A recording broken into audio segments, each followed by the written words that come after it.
First thing that I learned in art school, I went to the art school in Baroda, and we had some wonderful teachers. Of course, I first learned art in school. I had a wonderful teacher there too, who left me alone, helped me just draw and paint what I wanted to paint. He never really imposed on me. But however, there is also a question of discipline when you want to draw and paint. There is a technique, and that comes from observing. And I think observing nature is really the first big step. I love looking at children who like to draw trees, who like to draw leaves, who will draw fruit, who will draw small natural objects, and start learning from them. Because they are actually, the stepping stones to any art that you can create. You've seen some examples of my work. So much as I, have developed and, I do abstractions and forms because it's been a long journey, 30, 40-year journey. I still go back to drawing from nature. Those trees I drew just a few months ago. And, every time I look at a tree, I just say, wow. There can't be anything better than this. And I, like to go back to draw it. So that's my journey, and I like to photograph, and my area of photography is birds.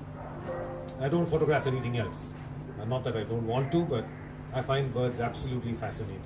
They have movement, they have rhythm, they have so many things, which an artist always looks for, and they have that mysterious thing called flight.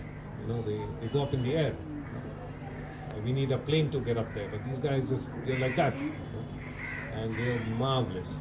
So I've been photographing birds, I think, for like 5 or 10 years now, and I have a big collection, and I like photographing flowers too.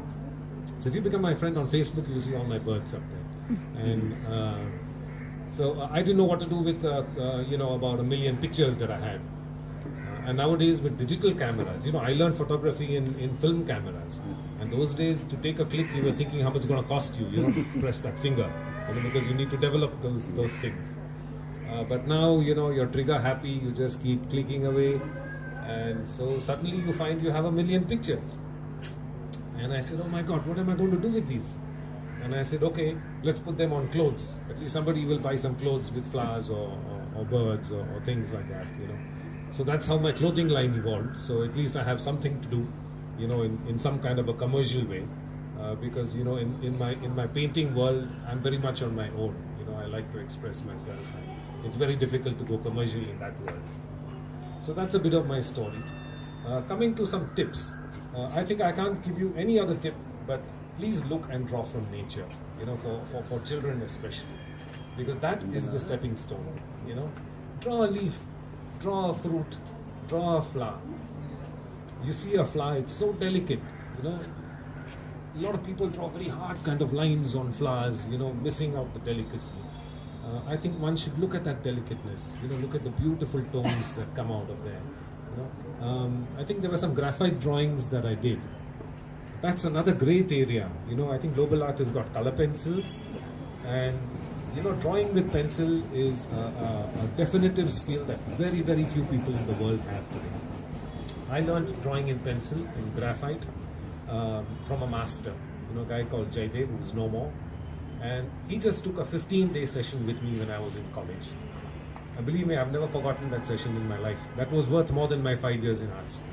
It was just so valuable. And he taught me how to deal with color pencil, with the soft tones, that you can actually buy 20 different kinds of pencils, graphites, and each pencil has got 5 tones. So if you have pencils from 8B or 6B, going to 6H, say 12 pencils into 5, you can have 60 tones in your drawing. Wow, that's a lot of tones, and that really creates the impact, what you saw. Like each one of my drawings actually take me more time than these big paintings that I do. Because they're far more delicate.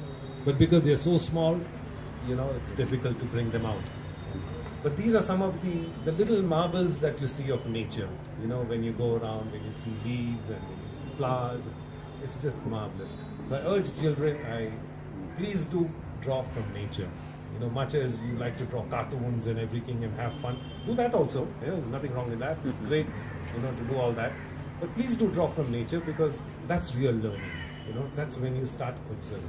You know? So I think may I end with that, because that's the message for the evening.